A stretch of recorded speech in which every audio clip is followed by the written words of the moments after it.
സന്തനുവിന്റെ നെഞ്ചിലായിരുന്നു ആ വാക്കുകൾ തറച്ചത്. ദേവവൃതന്റെ രാജസ്ഥാനം മറ്റൊരാൾക്ക് കൊടുക്കുക എന്നത് അയാൾക്ക് ചിന്തിക്കാൻ കൂടി കഴിയില്ലായിരുന്നു.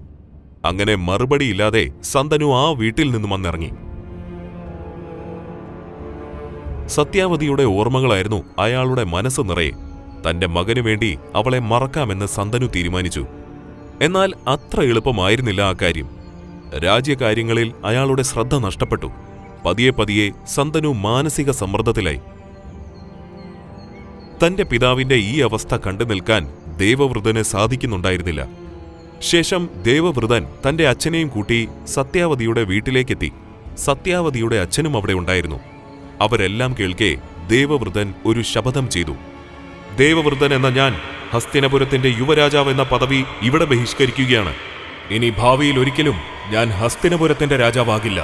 ഭാവിയിൽ എന്റെ ഭാഗത്തു നിന്നും കിരീടത്തിനൊരു ഭീഷണി വരാതിരിക്കാൻ ഞാൻ എന്റെ ജീവിതത്തിൽ വിവാഹം ചെയ്യുകയുമില്ല.